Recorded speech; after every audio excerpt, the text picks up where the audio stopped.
ইতালিতে বর্তমানে 2 লাখের বেশি বাংলাদেশির বসবাস, যাদের অধিকাংশই বিভিন্ন ব্যবসার সঙ্গে জড়িত। দেশে থাকা পরিবারের জন্য আয়ের বেশিরভাগ অংশই বাংলাদেশে পাঠিয়ে থাকেন প্রবাসীরা। সম্প্রতি মুদ্রার বিনিময় হার ঊর্ধ্বমুখী হওয়ায় রেমিটেন্সের পালে লেগেছে হাওয়া। বৈধ পথে অর্থ পাঠাতে আগ্রহী হয়ে উঠেছেন বাংলাদেশিরা।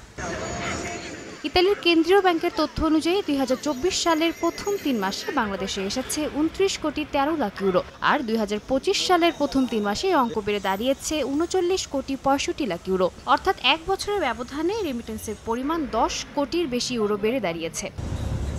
প্রবাসী ব্যবসায়ীরা বলছেন, গত বছরের তুলনায় চলতি বছরে কমপক্ষে 50 কোটি ইউরো বেশি রেমিটেন্স এসেছে বাংলাদেশে। এ ধারা অব্যাহত থাকলে ইতালির ইতিহাসে রেমিটেন্স প্রবাহের নতুন রেকর্ড সৃষ্টি হবে বলে মনে করছেন তারা। বাংলাদেশের বিনিময় হার বৃদ্ধির কারণে সকল প্রবাসীরা এখন বৈধভাবে টাকা পাঠাচ্ছে। সেই ক্ষেত্রে আমাদের সকল মানি ট্রান্সফারগুলি আগের তুলনায় অনেক বৃদ্ধি পরিমাণ টাকা রেমিটেন্স পাঠাচ্ছে বাংলাদেশে। রেকর্ড সংখ্যক 146 টাকা ছিল, এখন এটা আশেপাশেই আছে এবং রেট দিন দিন বৃদ্ধি পাচ্ছে। বছর শেষে আশা করি আরও বাড়বে এটা, কারণ নতুন নতুন অনেক লোক আসতেছে বাংলাদেশ থেকে, তারা কাজ করতেছে, তাদের পরিবারকে টাকা পাঠাচ্ছে। বৈধ পথে রেমিটেন্স প্রবাহী বাড়াতে 2.5% প্রণোদনা দিয়ে আসছে সরকার। ফলে হুন্ডির মাধ্যমে অবৈধ পথে টাকা পাঠানো অনেকটাই বন্ধ হয়ে গেছে বলে মনে করেন সংশ্লিষ্টরা।